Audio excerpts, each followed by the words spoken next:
എൻ്റെ 2000-ഓളം ഫ്രണ്ട്സ് എന്നോട് ആവശ്യപ്പെട്ട ഒരു ചോദ്യമാണ് ഞാൻ ചോദിക്കുന്നത്. നിങ്ങളുടെ ആത്മകഥയ്ക്ക് നിങ്ങൾ എന്ത് പേരിടും? വീണിടം ഇഷ്ടലോകം കൊടുക്കാം.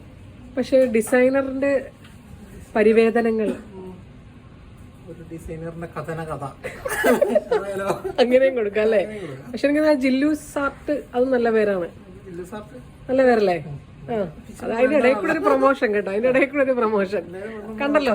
ആൾക്കാർക്കൊക്കെ വേണമെങ്കിൽ ഈ ഒരു ഷെഡ് പോലെ ചെയ്യണമെന്നുണ്ടെങ്കിൽ കോണ്ടാക്ട് ചെയ്ത് ഇൻസ്റ്റ ഞാൻ എന്താ കൊടുക്കുന്നത്, എന്ത് ചെയ്യണം? കമന്റിൽ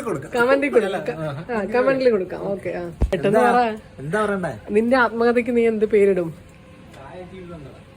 ഒരു ചായ ജീവിതം അത് കൊടുക്കാം. അത് ഈസയാണ് പറഞ്ഞ, ഒരു പ്രത്യേകതരം ജീവിതം. അതെനിക്ക് ഇഷ്ടപ്പെട്ടു.